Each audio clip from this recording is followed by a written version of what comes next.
임신한 아내를 먹일 빵 한 조각조차 살 돈이 없어 자신의 분신과도 같던 반려견을 낯선 이에게 단돈 5만 원에 넘기고 길바닥에 주저앉아 오열했던 남자가 있습니다. 그의 불행은 세상에 태어나는 그 순간부터 시작되었습니다. 1946년 뉴욕 빈민가의 한자선 병원. 의사의 거친 포셉 사용으로 인해 갓난아기의 안면신경이 끊어지고 맙니다.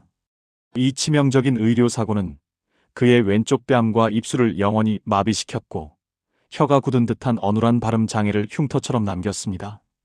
거울 속에 비친 자신의 비뚤어진 입술을 어루만질 때마다 청년은 깊은 좌절감을 삼켜야만 했습니다.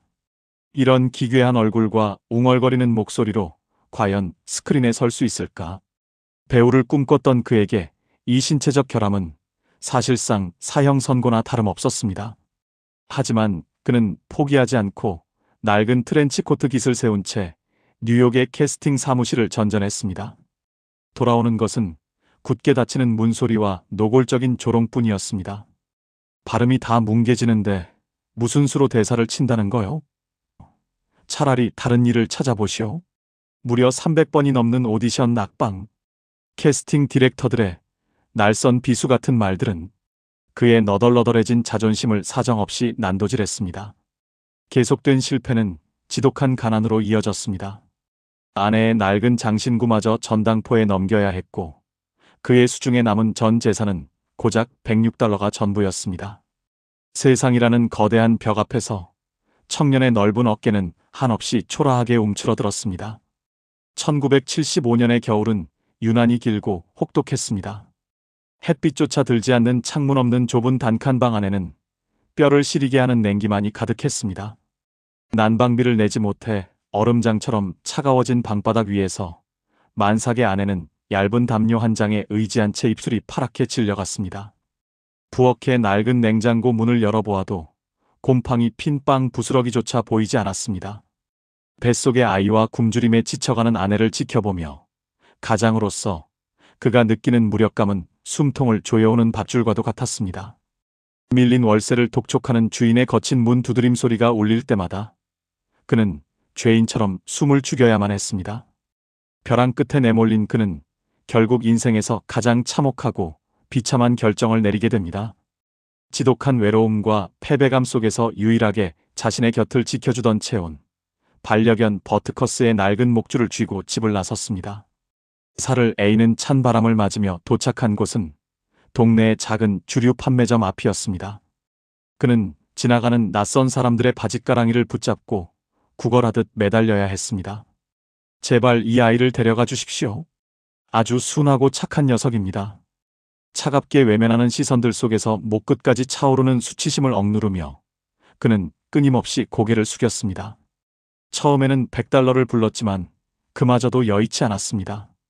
결국 그는 단돈 $40, 우리 돈으로 약 5만 원이라는 헐값에 자신의 분신과도 같던 버트커스를 낯선 남자에게 넘겨야만 했습니다. 낯선 이의 거친 손에 이끌려 멀어지는 버트커스는 자신이 왜 버려져야 하는지 모른 채 자꾸만 제자리에 멈춰 서서 주인의 얼굴을 뒤돌아보았습니다. 그 애처롭고 원망 섞인 눈빛을 차마 마주할 용기가 없었던 그는 서둘러 등을 돌렸습니다. 그리고 어두운 뒷골목의 더러운 아스팔트 바닥에 주저앉아 짐승처럼 웅크린 채 오열하기 시작했습니다. 구겨진 $40 지폐를 움켜쥔 거친 손등 위로 뜨거운 눈물이 쉴 새 없이 쏟아져 내렸습니다. 이것이 훗날 전 세계의 심장을 요동치게 만든 전설 실베스터 스텔론이 마주했던 가장 깊은 밑바닥의 시간이었습니다. 가장 사랑하던 반려견마저 떠나보내고 텅 빈 마음으로 거리를 배회하던 1975년 3월 24일 그가 중계 티켓을 끊고 들어간 곳은 로스앤젤레스의 윌셔 이벨 극장이었습니다. 스크린에서는 한 세기의 복싱 매치가 중계되고 있었습니다. 당대 최고의 무패 복서 무하마드 알리와 이름조차 생소한 무명 복서척 웨프너의 대결이었습니다. 도박사들을 비롯한 세상의 모든 사람들은 알리가 3라운드 안에 가볍게 승리할 것이라 비웃었습니다. 스텔론 역시 초점 없는 흐릿한 눈동자로 그저 화면의 불빛을 멍하니 응시할 뿐이었습니다. 하지만 링 위에서는 모두의 예상을 뒤엎는 기적이 벌어지고 있었습니다. 무명 복서척 웨프너는 알리의 무자비한 주먹의 안면이 찢어지고 피투성이가 되면서도 쓰러질 듯 쓰러지지 않고 악착같이 버텨냈습니다. 심지어 9라운드에서는 알리를 다운시키기까지 했습니다. 비록 마지막 15라운드를 불과 19초 남기고 TKO 패를 당했지만 끝까지 포기하지 않고 난타전을 벌인 그의 투혼은 경이로움 그 자체였습니다. 화면 속에서 피를 흘리며 비틀거리는 무명 복서의 모습 위로 스텔로는 세상의 조롱에 짓밟혀온 자신의 너덜너덜한 삶을 겹쳐보았습니다. 저건 바로 내 이야기야. 끝까지 버텨내는 자의 이야기. 순간 그의 파르르 떨리는 핏발선 눈동자 위로 운명의 종소리가 요란하게 울려 퍼졌습니다. 그는 홀린 듯이 극장을 뛰쳐나왔습니다. 살을 애는 듯한 칼바람을 뚫고 뜀박질을 하는 그의 심장은 터질 듯이 요동치고 있었습니다. 냉기가 감도는 창문 없는 단칸 방으로 돌아오자마자 그는 아내가 깨지 않게 숨을 죽인 채 책상 앞에 앉았습니다. 그리고 서랍을 뒤져 빛바랜 노란색 노트와 몽당 연필을 꺼내 들었습니다. 굶주림과 절망으로 굳어있던 그의 거친 손끝이 미친 듯이 종이 위를 달리기 시작했습니다. 삼류 건달로 밑바닥 인생을 전전하다가 세계 챔피언과 맞붙을 단 한 번의 기회를 얻게 되는 무명복서. 오직 마지막 공이 울릴 때까지 링 위에 두 발로 서 있겠다는 집념 하나로 혹독한 훈련을 견뎌내는 남자. 바로 로키 발보아라는 이름이 세상에 태어나는 순간이었습니다. 그는 밥을 먹지도 잠을 자지도 않았습니다. 오직 머릿속에 폭발하는 영감을 붙잡기 위해 3일 밤낮을 책상에 엎드려 글을 썼습니다. 연필심이 부러지면 볼펜을 집어들었고 손가락에 쥐가 나면 주먹을 꽉 쥐어가며 고통을 참아냈습니다. 낡은 노트 위에는 그가 평생 동안 겪었던 좌절과 분노, 그리고 세상으로부터 인정받고 싶었던 지독한 갈망이 피와 땀처럼 얼룩져 있었습니다. 마침내 3일째 되던 날 아침 90페이지에 달하는 대본의 마지막 마침표를 찍은 스텔로는 등받이에 깊숙이 몸을 기댔습니다. 덥룩하게 자란 수염과 움푹 파인 두 눈에는 극도의 피로가 몰려왔지만 두 손에 꽉 쥔 낡은 종이다발을 내려다보는 그의 입가에는 생애 처음으로 희미한 미소가 번지고 있었습니다. 3일 만에 완성된 대본을 품에 안고 그는 할리우드의 제작사 문을 두드리기 시작했습니다. 그의 손에 들린 노란색 종이 다발은 수많은 스튜디오에서 차갑게 거절당했습니다. 복싱 영화는 한물 같소? 결말이 너무 우울하지 않소? 문전박대를 당할 때마다 그의 구두굽은 달아갔고 메마른 입술은 터져 피가 났습니다. 수백 번의 거절 끝에 마침내 제작자 어윈 윙클러와 로버트 차토프가 이 거칠지만 진정성 있는 대본에 관심을 보였습니다. 책상 너머로 대본을 읽어내려가는 제작자들을 바라보며 스텔로는 긴장감에 축축해진 손바닥을 낡은 바지춤에 연신 문질렀습니다. 제작자들의 반응은 폭발적이었습니다. 그들은 당장 영화로 만들자며 환호했습니다. 단, 한 가지 치명적인 조건이 붙었습니다. 대본은 훌륭하오. 하지만 주연은 안 돼. 스타가 필요하오. 그들은 무명 배우이자 발음조차 어눌한 스텔론에게 결코 로키를 맡길 수 없었습니다. 제작사가 처음 제시한 판권료는 10만 달러였습니다. 수중에 106달러뿐인 그에게는 평생 만져보지도 못할 거액이었습니다. 스텔론이 고개를 젓자 제안은 20만 달러를 거쳐 무려 30만 달러, 우리 돈으로 약 4억 원이 넘는 천문학적인 액수까지 치솟았습니다. 당장 만삭의 아내와 텅 빈 냉장고, 그리고 5만 원에 팔아버린 반려견 버트커스의 낑낑거리는 환청이 그의 귓가를 맴돌았습니다. 30만 달러. 그 돈이면 평생 가난에서 벗어날 수 있었습니다. 헐벗은 아내에게 따뜻한 코트를 사줄 수 있었고 당장 잃어버린 개를 찾아올 수도 있었습니다. 하지만 스텔로는 대본을 꽉 움켜쥐고 단호하게 자리에서 일어났습니다. 내가 바로 로키 발보아다. 내 인생의 주연 자리를 푼돈에 팔아넘길 수는 없다. 그는 흔들림 없는 눈빛으로 제작자들을 응시하며 못을 박았습니다. 내가 주연을 맡지 않는다면 이 대본은 휴지 조각일 뿐입니다. 굶어 죽을지언정 자신의 영혼을 팔지 않겠다는 이 미련한 뚝심. 그것은 신체적 결함과 가난이라는 핑계 뒤에 숨지 않고 스스로 운명을 개척하겠다는 처절한 선전포고였습니다. 결국 제작사는 이 무명 배우의 지독한 집념 앞에 백기를 들었습니다. 그들은 스텔론이 주연을 맡는 것에 동의했습니다. 하지만 그 대가로 영화의 총 제작비는 100만 달러로 대폭 삭감되었고 스텔론이 받을 개런티 역시 최저임금 수준인 3만 5천 달러로 곤두박질 쳤습니다. 거액의 판권료를 스스로 걷어차고 헐값에 계약서에 도장을 찍었지만 스튜디오 문을 나서는 스텔론의 발걸음은 그 어느 때보다 가볍고 단단했습니다.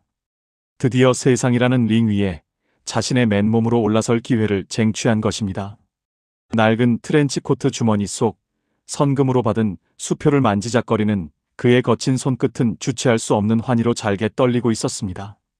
계약서에 서명하고 선금 수표를 손에 쥐자마자 그는 뒤도 돌아보지 않고 맹렬하게 달렸습니다. 오직 단 하나의 목적지, 바로 자신의 분신을 팔아넘겼던 주류 판매점을 향해서였습니다. 남자가 버트커스를 데려갔다는 사실 하나만으로 그는 무작정 며칠 동안 그 판매점 앞에서 진을 치고 기다렸습니다. 피를 말리는 기다림 끝에 마침내 그 낯선 남자가 버트커스와 함께 나타났을 때 스텔론의 무릎은 극도의 안도감과 죄책감으로 꺾일 듯이 휘청거렸습니다. 그 개를 다시 내게 파시오. 100달러를 주겠소. 스텔론이 쉰 목소리로 애원했지만 남자는 단칼에 거절했습니다. 스텔론이 부르는 액수는 500달러, 1000달러로 미친 듯이 치솟았습니다. 그는 가난 때문에 겪어야 했던 참혹한 이별을 2번 다시 반복하고 싶지 않았습니다. 치열한 실랑이 끝에 남자는 무려 15,000달러라는 터무니없는 거금을 요구했습니다. 자신이 쓴 대본 판권과 주연을 맞바꿔 받은 피 같은 개런티의 절반에 달하는 액수였지만 스텔론은 한치의 망설임도 없이 구겨진 수표를 남자의 손에 쥐어주었습니다.